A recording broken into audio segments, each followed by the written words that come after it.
If you're watching this on YouTube and aren't subscribed, make sure and click the subscribe button, like, comment, let us know what you think about the episode. If there's a particular guest or topic that you'd like to hear from, we'd love to be able to take your suggestions and then get them on to future episodes. Today I'm going to be talking with Dan's Diesel Performance and wanted to talk about drop-in VGT turbos and the difference they can make for towing applications, daily driving, or if you're looking to support a little bit more power. So I'm looking forward to talking about everything from LB7s all the way up to L5Ps and then jumping into the L5P stuff a little bit, see what kind of things they've seen with the engine, the transmission setup. So I'm looking forward to talking with them today. Before we get to it, I want to give a shout out to one of our sponsors that helps make the Diesel Podcast possible. Kershaw Knives has a 40% off MSRP code for you. If you go to kershaw.kaiusa.com and use code 25TDP40, get you 40% off MSRP. It's a great way to save some money, get some cool gear if you're in the market for a new EDC knife or something for hunting, fishing, around the job site, around the house. They've got you covered with a bunch of different options for blade steel, blade shape, opening mechanisms, different handle designs, and we really appreciate them offering that discount code just for Diesel Podcast listeners. All right, let's get to today's podcast with Dan's Diesel Performance and talking about VGT drop-in turbos. Hi guys, welcome to the Diesel Podcast. Looking forward to chatting with you about Dan's Diesel Performance and drop-in turbos, which are huge. And there's a lot of listener questions we get about, they have a Duramax. It could be all the way back to an LB7 or even L5P, and they get bombarded with so many choices for, do I go with an OEM turbo, OEM reman? What are some of the drop-in options? So I look forward to picking your guys' brain today, asking you some questions to help guide people that are in that position. So welcome back to the podcast. Yeah, thanks for having us. Where do we start with drop-in turbos? Like what should someone understand about the choice of replacing a turbo? Should they look at what's the use of the truck? What elevation do I live? How involved is the install? What are some things you would advise people to do before they ever buy one? Things that questions they should ask themselves as they approach putting a new one in their truck. Well, the purpose of a drop-in turbocharger is to be able to drop right into the factory location and hook up to all the factory components like the up pipes, the intake, charge pipes, things like that.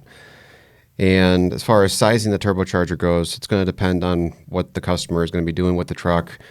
Do they have a horsepower goal in mind? Are they using it for towing or just daily driving? Those are the kinds of things we look at. And then we can make our recommendation for what size he or she should go with. Is there, I guess it might vary a little bit based on which Duramax engine it is, but I love discussing failures of OEM parts because it's what's grown the diesel industry itself. It's where a lot of the performance and drivability has come from, is the improvement that companies like you guys make in the aftermarket. Are there any common failures that you guys see with any of the different year ranges? Or is it just a mileage issue, or do they get better over time? Or what would you say about the stock turbos? The stock turbos are pretty robust, but they do have a cap on what they can make for power. Generally somewhere in that 500 horse range, that's about where you're going to max out a stock turbocharger.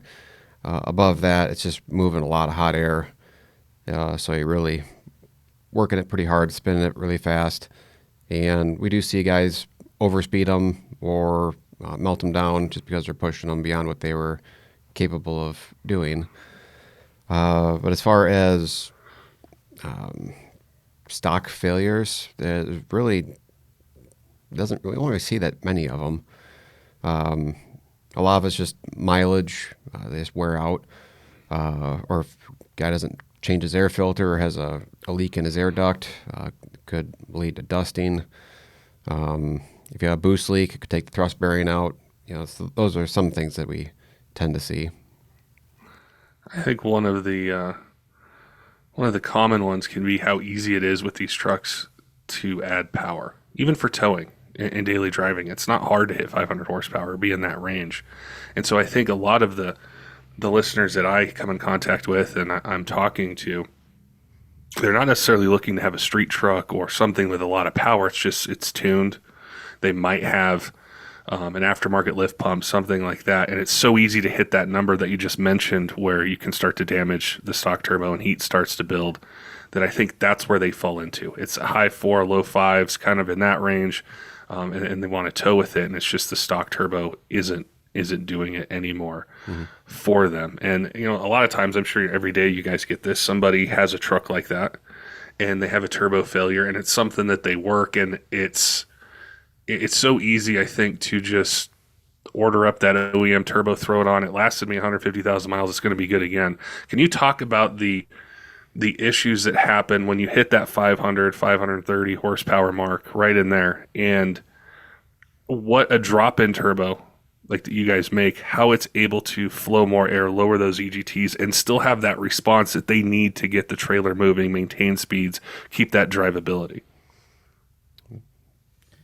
Well, we start by going in and actually machining everything ourselves all here in-house to increase the diameter of the bore, to increase the size of the compressor wheel, so we have a better map of a compressor to increase our cold side, essentially. And then on the turbine side, we machine it and do the same thing to allow a pressure drop inside of the exhaust housing compared to a stock turbo, and allow more exhaust flow to keep that turbo to spin faster and come up on boost faster, but yet still be reliable.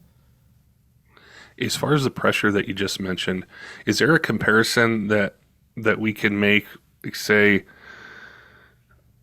with a stock turbo at a certain power level versus one of these drop-in units, how you're able to lower that or keep it more where you guys want to see it versus a stock turbo? I'm thinking of, it's a different platform, but I think of like drive pressure, and it was huge on like the 6.7 Cummins. You take a stock turbo, you make 40 pounds of boost, you're probably at 80 pounds of drive pressure. People freak out because you're going to blow a head gasket. I'm not sure how it works with the Duramax platform, but I'm curious how we could relate those two and the increased airflow and efficiency you're able to get with a drop-in. Yeah. I mean, ideally, drive to boost pressure, we want to be about 1-to-1 is your ideal on a Duramax or like a variable geometry turbo, even the LB7s. When you start pushing past that, like you mentioned there, then you start worrying about blowing your head gasket. That's kind of what we look to see, is that 1-to-1. Yeah, 1.5 to 1. Yeah, 1.5 to 1.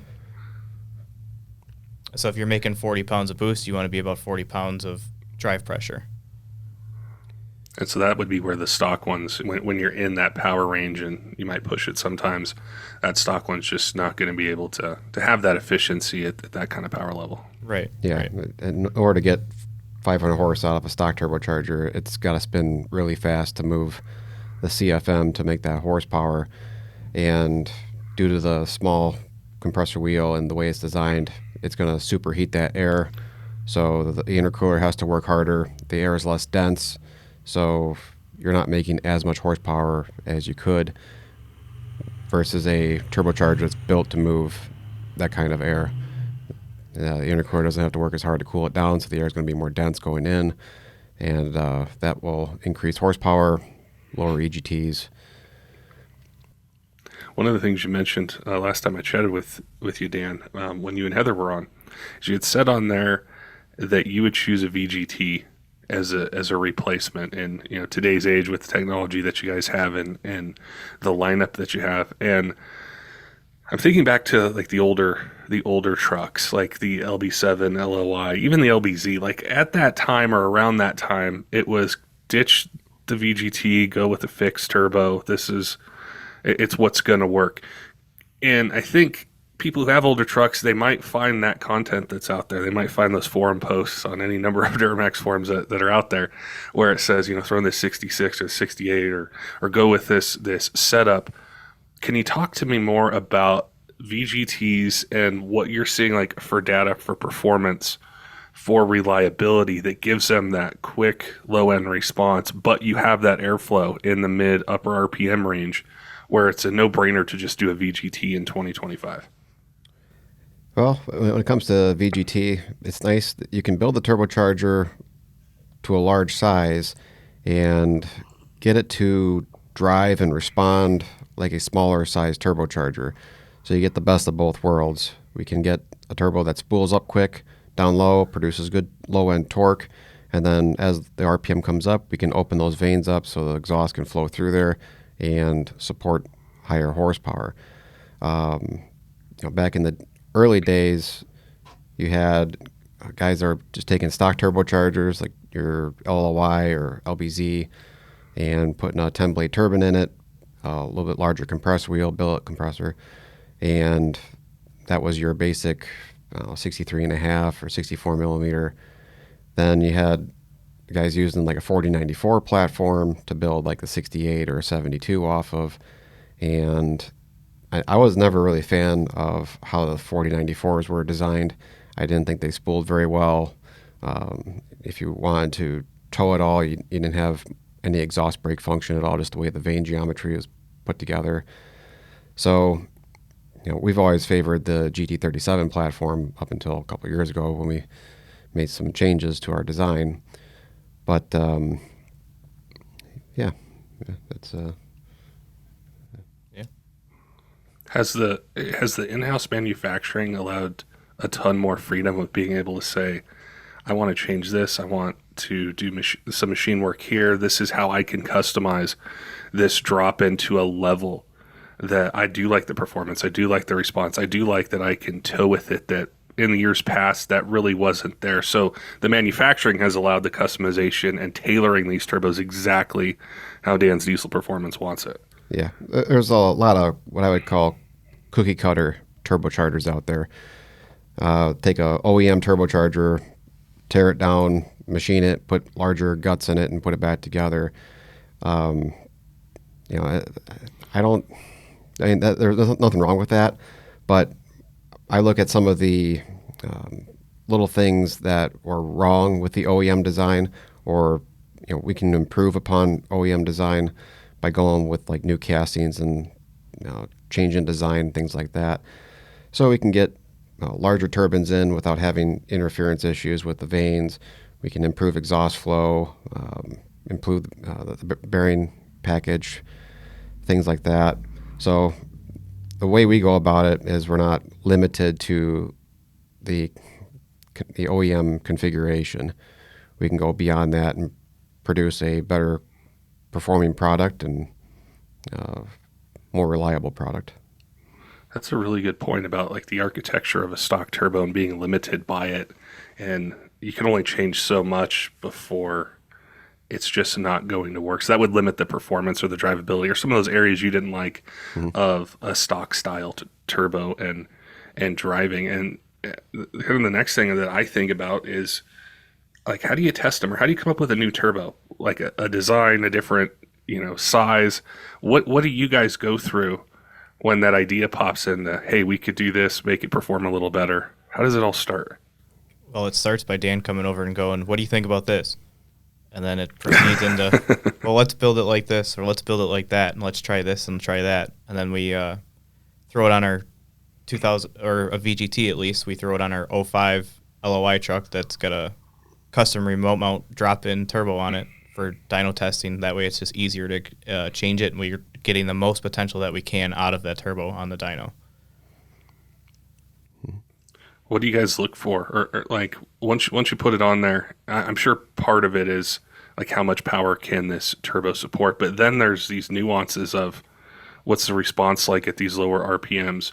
What are the EGTs? How does that kind of side work for the guy who's in that kind of power range we're talking about, where they tow, they daily drive a little bit? It's probably got a tune on it, kind of some of the more basic things, but you're wanting to see how much have I improved the response, or how have I dropped the EGTs in this particular range where they're going to spend a lot of time. Yeah, I mean, you can run a truck on the dyno and get horsepower and torque numbers, and that doesn't really tell you a whole lot other than what it's capable of on that specific dyno. What is more important to know is how it made that horsepower and torque. So we want to look at charge air temperatures coming out of the turbocharger and going into the engine. EGTs, drive pressure, legitimate boost pressure. So we look at that data along with the horsepower and compare that data to a different model or maybe even a different brand, and see why this truck made more horsepower, made less horsepower, and the data that goes along with that. So it tells the whole story. So how much has, if at all, has any of the R&D and the goals and the design even, did it change on the LML and L5P versus the earlier trucks? Did it change a lot? Was it still kind of similar? Were there new challenges that maybe you had on the newer trucks? So the LMLs, for the most part, is the same turbocharger, except for the fact that they changed the outlet for the downpipe and they added a sensor in the compressor cover. So a lot of the same parts for the 05 to 10 turbos work in the LML as well. Well, when they went to the L5P, GM went to Borg Warner for a variable vane turbo, and it's completely different. It's sort of like an S300 as far as the internals go. The vane cage is much different. It's actuated with an electronic stepper motor versus hydraulic pressure from engine oil. It's bolted to a pedestal instead of the pedestal being part of the exhaust housing, and it does support good power. The factory turbocharger, I know guys are pushing 600 to 700 horsepower on. We have our modified turbochargers that have wider vanes, bigger turbine. So we have a 64, and we've dynoed that one at 750 horsepower, and we're making over 800 horsepower on our 66. And they run good, they drive good. Really happy with the way they're performing. I was going to ask you more about the L5P platform in general, because it seems like from the outside looking in, the performance side, what people are doing to those trucks is increasing. I think every year I see more and more trucks, whether it's on Instagram, Facebook, build pages. Are you guys really excited about the L5P and then what you're able to deliver for the performance aspect to it, the drivability, the options for those owners? Mm-hmm. Yeah, the L5P trucks are becoming more and more popular as far as modifications go. They're coming down in price. More guys are buying them. And you got newer trucks coming out, so as these older L5Ps become more available, guys tend to buy them and want to soup them up a bit. And yeah, I mean, there's a lot of cool stuff that we can do with them, and they're just a beast of a platform. What I'm thinking of that, like what you just mentioned, is like when they first came out, there wasn't a whole lot that I would see available, and I know people are waiting for the warranty to run out. They're waiting for that kind of stuff before they really jump into it. But what would be like a solid setup on an L5P today that if you wanted, I'm going to say 600 horsepower, right in that range, maybe a tad bit more, what kind of setup would serve them really well? What kind of parts would you suggest? What kind of turbo would you suggest for some of those kind of, I guess it would be like a street use, but they just make so much power and it's so easy to do it that it's kind of changed the definition of like what's a street truck. But what would you suggest? I'd say a good first step would be a 64 mil stage 2 turbocharger, along with like some 50% over fuel injectors, and probably upgrade to a CP3 pump, like a 10 mil, something like that. Even though the stock HP4 will support 700 horsepower, the fuel curve flatlines around 3,200 RPM. So if you want to have some fun above that RPM, then you're going to need to upgrade your pump.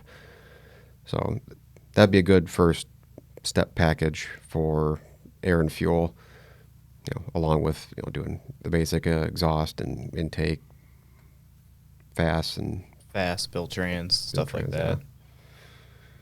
Does the transmission, I know we're talking about turbos, but they kind of go hand in hand when we talk increasing power, getting more performance, and then like being a Dodge guy, my first thought is, well, I need a transmission. Like I'm gonna have to do something. So I wanted to ask on the 10 speeds in this L5P, does that kind of go hand in hand with once you get to a certain power level, we've got to start looking at the transmission? Yeah, I mean the 10 speeds, for the most part, they've been a really good transmission. There are some hydraulic upgrades out there for the valve body that will help them live longer. But at some point, yeah, you do got to go inside the transmission, start beefing up clutches and drums and things like that. Good tuning will help them live longer, I think. What would you say is a nice, reliable, daily driving, maybe tow occasionally, kind of power level for those trucks? 650, 700 horse. Yeah, somewhere in there.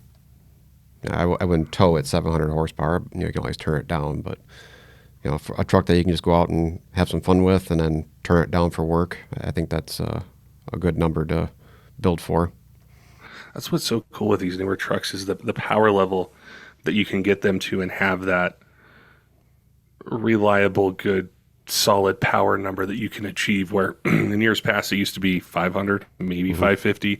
That was kind of the sweet spot. Well, now we're talking 700, and I have a newer truck with all the electronics and the refreshed body and nicer interior and all the different things that they have. It's a really exciting time to see the aftermarket be able to deliver these kind of power numbers to these trucks. Yeah, and just like on the older trucks, when they used to make 500 horsepower, the L5P being 700 horsepower, I know guys say that we can do that on stock injectors, stock pump, and turbo. Based on the data that we see, it's like you should not do that. In order to get 700 horsepower worth of fuel on stock L5P injectors, that's going to be about a 3,000 microsecond command on pulse width, which due to the latency of the injector, pushes the total injection event past 4,000 microseconds. That's just spraying a ton of fuel outside of the bowl. Makes it dirty, high EGTs, high drive pressure. That's not good. So that's why we recommend putting bigger injectors in it so we can shorten that pulse width down. And bigger turbocharger so you can move more air at a lower shaft speed, keep that charger temp lower, put more dense air into the motor so the package can make that horsepower a lot more easily instead of just being pushed to the max. I love how, even just talking on this podcast and learning that you guys are addressing other components in this, not just a turbo performance, because that can happen too when you're searching for parts. As you buy a turbo from place A, you get injectors from place B, maybe the injection pump from place C, and you don't know how they're all going to play together or what's good, or you get different recommendations. But you can tell me, Patrick, your stock injectors aren't going to work and you should change your injection pump. You should go with a 10 mil CP3 because it's going to allow more on the tuning side where we're not washing down your cylinders with diesel fuel because it's spraying so far out, and match it with this turbo. I think that expertise and that experience is really important as well when picking a turbo, is the experience that that company has with the entire truck. Even the transmission we touched on, briefly. If I call a turbo company that just does turbos or sells OEM turbos, they're not going to know anything about what my 10-speed Allison can hold and what I should do or what I should do with my injection pump. So I think that's really specialized and really beneficial to somebody who's looking for a turbocharger. Yeah, that's one thing that makes us a unique company is we do so much in-house. We build transmissions, we build turbochargers, fuel injectors, CP3 pumps. We also do dyno tuning, things like that. So, as a tuner, I like the ability to go out into the fuel shop and print off the rate shape of the injector that I'm going to be writing the tune for, so I can look at that whole injection event and be able to center it up on top dead center, know where I need to put my timing at. If I want to make any changes to, let's say, how the injector performs, we can look at that data and make those adjustments. Same thing with the CP3 pumps. I can go out and run a pump on the bench and get the flow data against FCA command current, know exactly how to map that ECM out,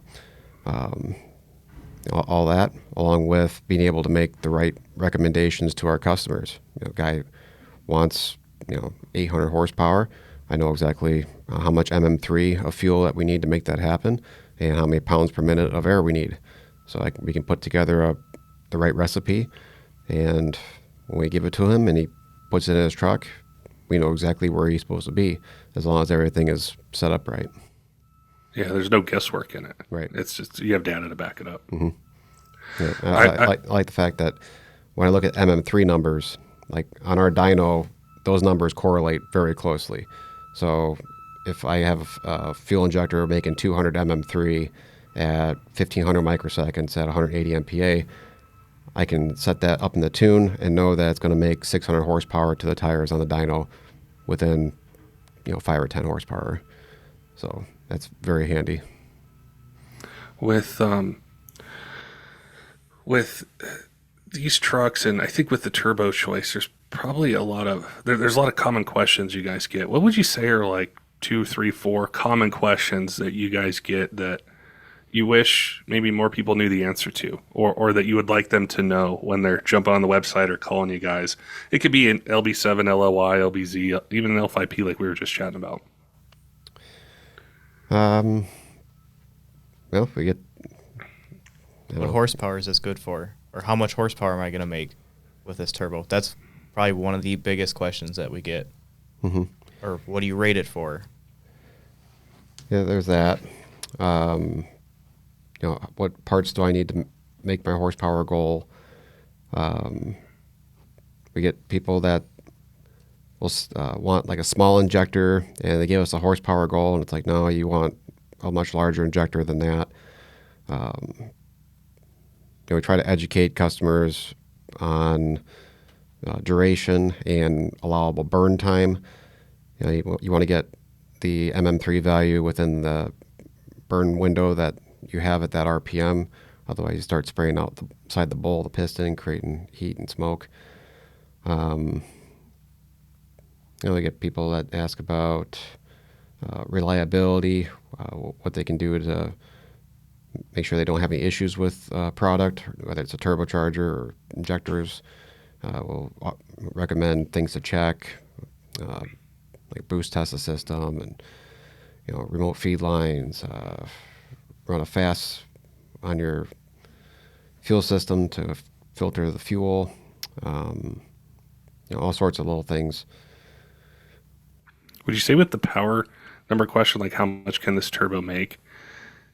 Do you think like if they see two turbos and one's like, let's just say a 64 and a 66 and they're kind of close in price, they'll say, well, I'll go with the 66 because it's bigger.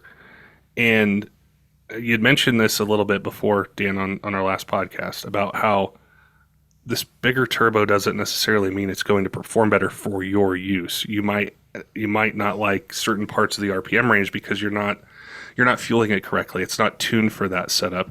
Is that the biggest challenge? Is people saying, well, I'm going to go a little bit bigger so I don't have to buy another one later, but they don't understand maybe how that's not tailored for where their current or short-term power level is going to be at. Oh yeah, because it takes two elements to make power, and that's air and fuel.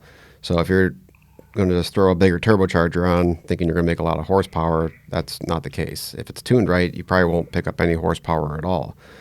And years ago, people would just buy a 68 millimeter drop in and throw it on their truck, and they'd have issues with high AGTs and just poor low end performance because it was such a big charger.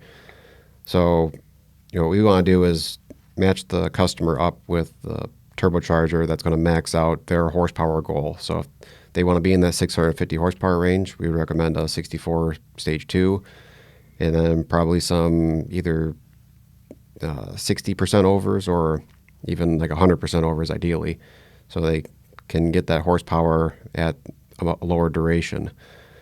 Yeah. Depending on the truck, yeah, for injector sizing. Mm-hmm. With like looking out towards the future, a little bit, let's say like the L5P, I'm really interested in that one and these newer trucks, the ones that they've come out of that warranty period, people are doing stuff to them, or a lot of times somebody will just trade into the brand new model and then the second owner gets this truck and they think, well, I kind of want some different performance aspects to it. Are there some things you guys are really excited about or that we should really pay attention to with Dan's diesel performance as it pertains to like the L5P, maybe some new things that you guys are working on or some new stuff that might be in the works that as an L5P owner or enthusiast, I should mark down to kind of follow and take advantage of when those parts are available? Well, I think we got the air side pretty much nailed down. We have the 64 and the 66 as far as the drop-in goes. Then we have compound kits, so you can put a S488 or a S480 over whatever valley charger you got. So you got plenty of air. On the fuel side, currently we do 100% over injectors, are our biggest ones right now. We're working on getting the tooling together so we can go to 150 or 200%. So hoping to have some stuff available in those sizes soon. We're working on a CP3 conversion kit so we can get that fuel delivery at the higher RPM and quantities that we need for the bigger injectors. Those kits should be out here, I'm hoping, in the next couple months. So that's coming down the pipe. Yeah, I think you touched on all of it there. Yeah. How are the engines, how are they going to handle that power? How are they holding up with what you're seeing for testing and throwing more air and fuel at it? So far, they're holding up really well. The bottom ends of those L5Ps are really strong. The rods are a lot stronger than they used to be in the older models. The crank is stronger. The pistons are better. They are semi-delipped already from the factory, so we don't have to worry about the piston crown cracking as much as the older models. Plus, the nozzle is an 8-hole nozzle, just like the LMLs were, but that in combination with the delip bowl, I don't think puts the fuel as far out in the cylinder as like a 7 or a 6-hole does. So I think it's a very good put together package. The only thing I do not like about the L5Ps is that the oil pump gear does not have a keyway. It is a friction washer between the balancer and the crank gear, and that's the only thing that keeps the oil pump spinning. But other than that, I think the bottom ends are pretty stout and robust, like Dan touched on there, and I haven't seen one fail yet, personally. Exhaust manifold hardware is 8mm instead of 10mm like Yep. the older stuff, Yep. so that becomes an issue sometimes. We've been upgrading guys to studs, and that seems to help, but it'd be nice to drill and tap the heads out for 10mm. And sometimes we do that on trucks coming through the shop, give them a little more clamping force. Up pipe bolts are also 8mm, and those tend to snap off when servicing the turbo pedestal or pulling the heads off, where it all used to be 10mm before. So little things like that. I got to ask you a controversial question, and it's loaded. It's a totally loaded question, but people like to hear it. Is if you're thinking of that 657, let's say 600 to 700 horsepower power range, would you say the L5P is the best one of all of them to be able to hit that power, or which one would you say is the best for that 600 to 700 horse? And I'm not having to. It's going to cost money, of course, but maybe not getting into an engine build, or maybe are there a couple of them that are pretty much tied because you're going to have to look into the transmission, or what would you say is the best one for that 600 to 700 horsepower mark? 17 to 19 L5P is a really good platform to make that kind of horsepower on. But even a lot of the older ones, I like the LB7s. So they're a very simple engine, and they're getting pretty old at this point, so you can pick them up pretty cheap. Set 100% over injectors and a 64 or 66 mil turbocharger, built trans, whatnot, and all the basic supported mods, you can get there pretty easily. But it's nice having the newer truck because you got all the modern conveniences inside the cab. And, I like the LOI as well. They're easy to tune. You could go with a VGT or a conventional turbocharger if you want. So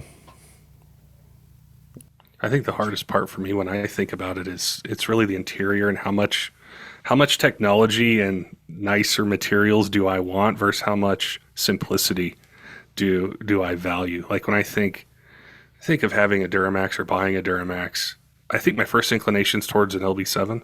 Mm-hmm. There's tons of options you guys have for them. There's tons of builds for the transmission.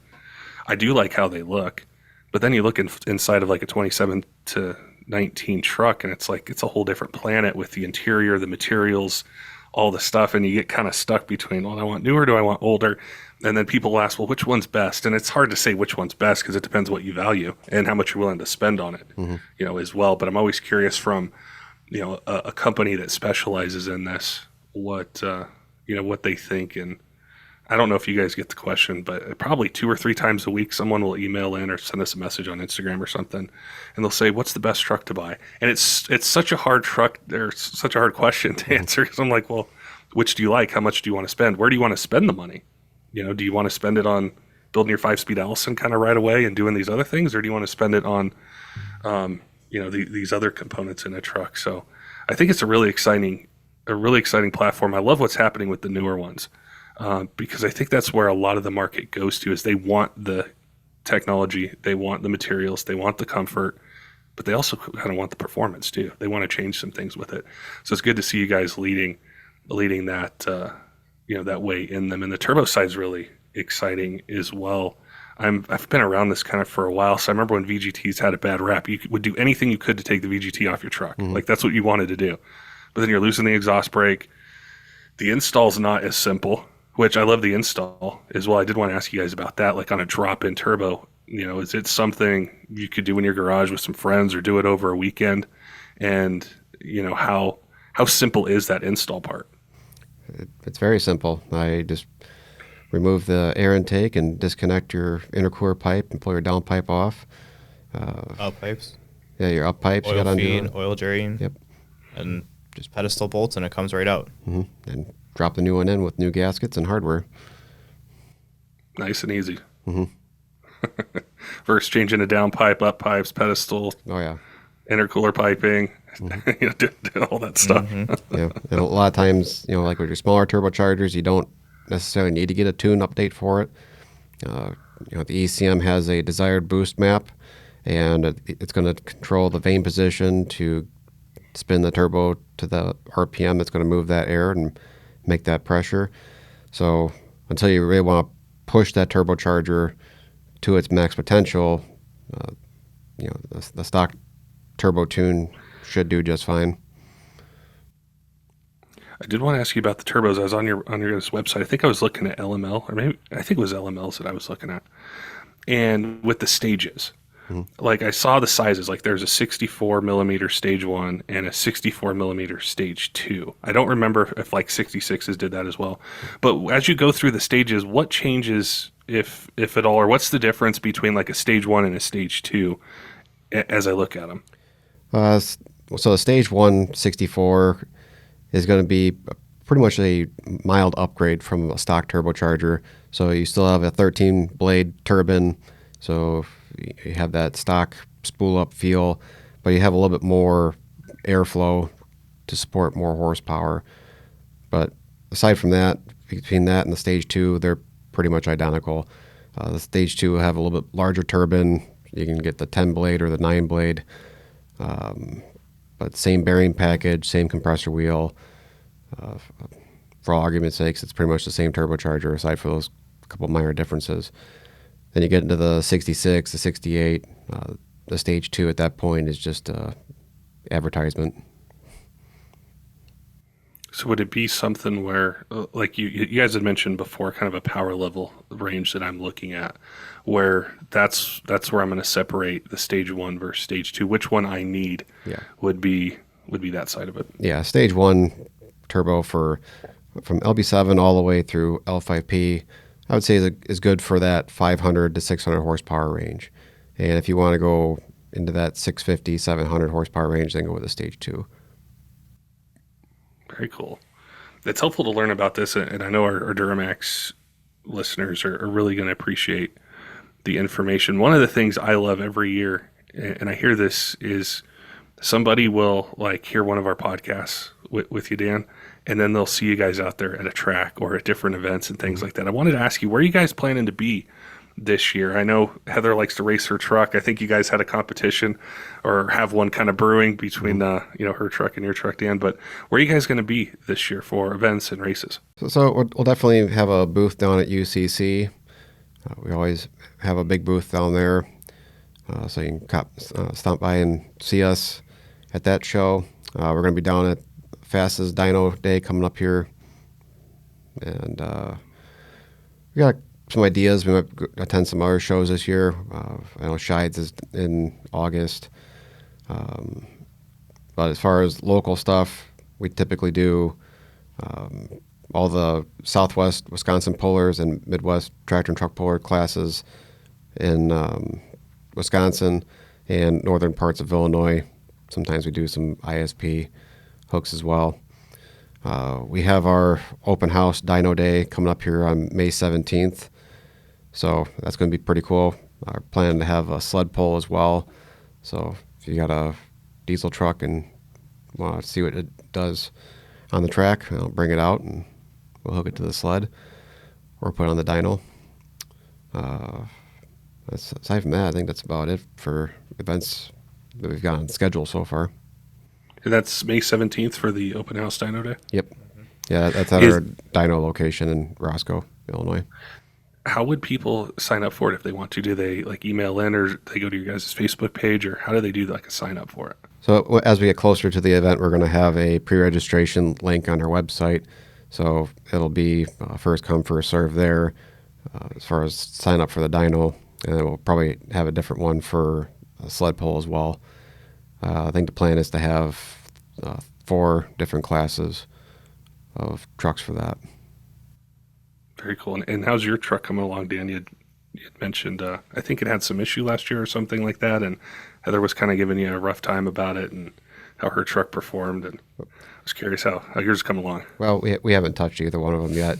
And that's the way it always is. At the end of the season, you're always gung-ho to get in the shop and start tearing things apart, get ready for next season. But, you got a line of customer trucks to work on first. So kind of hoping that we can start getting them mixed in there. Well, now we're approaching middle to end of February here, so we got to get them in soon. We got to start working on them. Realistically, Heather's truck doesn't need a whole lot. I mean, it's pretty much already built to the max as it is.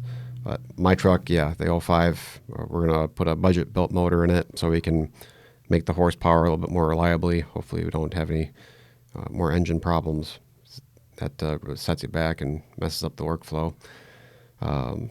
Play around with some larger fuel injectors and different turbo setups and whatnot. So very cool. Hopefully I can chat with you maybe when you get a little bit of time before it gets really busy with racing and events. But I'd love to talk more about that budget build. And it's always like a dream of mine is to pick up an older truck, get a good price, and do a performance build on it. And just be able to have fun. So that'd be great to go through that LLY and some options that people have out there. But I appreciate you guys' time today chatting with me about these turbos, answering these questions, help me understand more of what's out there, what I should look for, and then also how to tie in the fueling and the transmission and other parts to it when I have this power goal in mind. It's not just throwing a turbo on. I need to think about these other things. So it's great to chat with you guys. Look forward to it. I hope people can go to dansdieselperformance.com, check out your whole lineup of parts. You guys have a lot of great information on there, for turbos, but I know you guys love chatting with people as well. So if they have questions, they can email you or if they want to talk, they want to call in, what's the best number to call you guys at? So our number is 815-977-5865, or you can hit us up on our fan pages on Facebook, Instagram. We're also on TikTok and got some videos on YouTube as well. Or you can send an email to info@dansdieselperformance.com. You guys always get me with your videos and pictures of really cool powder-coated turbos and transmission cases and everything. I'm like, man, these are so cool. I want a transmission case that looks like this, or a turbo compressor cover. yeah, Matt's a wizard with the camera, so putting up good content. Awesome, guys. Well, I appreciate your time today. Look forward to chatting with you guys again, and I appreciate the experience and expertise in helping us understand these turbo options on these Duramax trucks. Yep, thanks for having us. Don't forget, Diesel fans, make sure and head on over to Kershaw.kaiusa.com. Use code 25TDP40. Get you 40% off MSRP. It's a great way to save some money and get some cool gear if you're in the market for a new EDC knife or something for hunting, fishing, around the job site, around the house. They've got you covered with a bunch of different options for blade steel, blade shape, opening mechanisms, different handle designs, and their whole lineup's designed to meet any budget. So if you're in the market for a new knife, head on over to their website and use code 25TDP40 and get 40% off MSRP. Also want to give a shout out to some of our Patreon supporters, Tyler Loewen at 23 Diesel, CUTTERUP Rob, Robert, all of our other Patreon supporters, all of you who subscribe on YouTube and podcast apps, follow us on social media. We appreciate all your support here in year 9 of the Diesel Podcast and look forward to bringing you more of the content that you want to hear in 2025. Till next time, keep the shiny side up.